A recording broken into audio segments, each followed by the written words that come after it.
Pojdimo v Velenje, kjer je domači Rudar pričakal ekipo Zavrča, ki na zadnjih tekmah nikakor ni v dobri formi in verjetno komaj čakajo konec letošnje jeseni.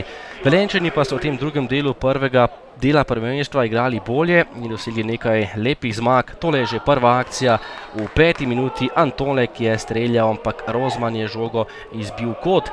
Potem pa že gol za Velenjčane, 11. minuta in Bovka je podal pred vrata. Jelič pa je na drugi vratnici žogo zgolj potisnil mrežo po napaki vratarja Mrmiča.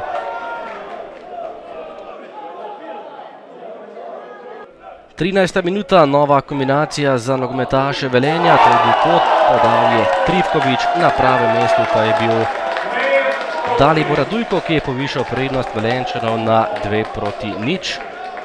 Kmalu prednost za nogometaše Velenja, takole žoga pred vrata, Knezovič je skočil, Radujko pa je žogo zgolj potisnil v prazno mrežo.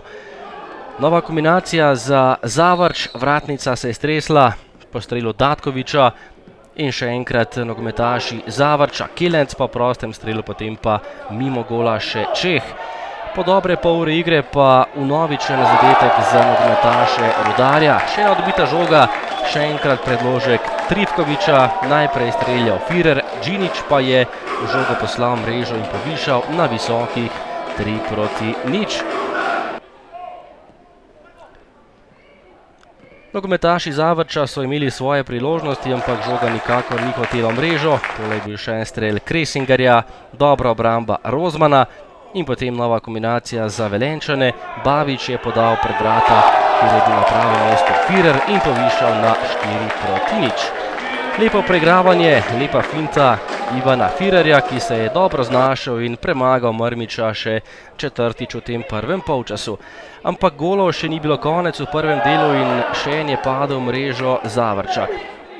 Lepa žoga pred vrata, potem pa podaja Jeliča z desne, na pravem mestu Ivan Firer in nov zadetek v mreži Zavrča, še 5. v tem prvem polčasu. Jelič je podal, Firer pa je povišal na visokih in neverjetnih že v prvem polčasu 5:0 za domače nogometaše.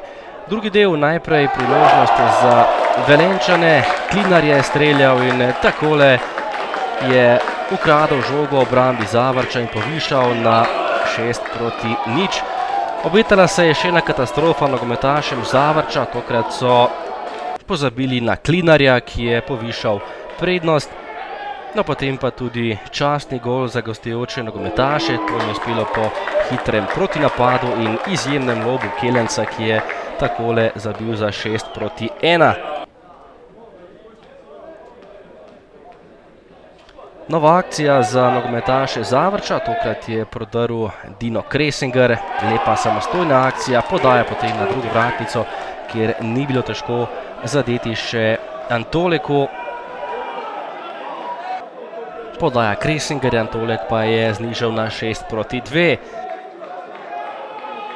Haložani do nove priložnosti, Kresinger je stresel zgolj vratnico, po prostem strelu še ena izjemna priložnost za gostujoče nogometaše in potem še Trifkovič, žoga pred vrata, na pravem mestu pa je bil Džinič in zabil še svoj drugi gol na tekmi.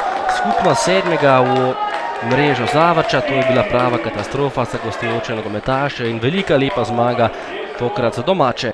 Za zaključek jesenskega dela, kako ste vi doživeli tole tekmo, ki je bila mogoče malce drugačna od ostalih v letošnjem prvenstvu?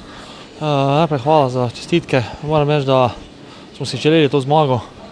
Cel teden smo delali na tem, da želimo osvojiti zadnje 3 točke, da gremo na pauzo za zmago, da se priključimo malo v gornjem delu lestvice in to nam je uspelo. Mislim, da smo danes popolnoma zasluženo zmagali in seveda tudi visok rezultat, tako da šli smo konkretno tekmo, tako smo si dali in mislim, da so zasluženo 3 točke ostali doma.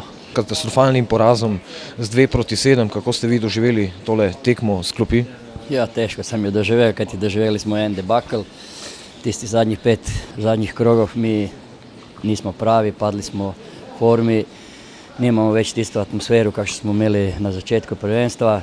Razlogov je več, ampak treba napraviti eno analizo pa potem povedati neke pametne stvari. Tista tekma danes je pokazala vse tiste naše manjkavosti, kakšne smo imeli zadnjih 5 krogih.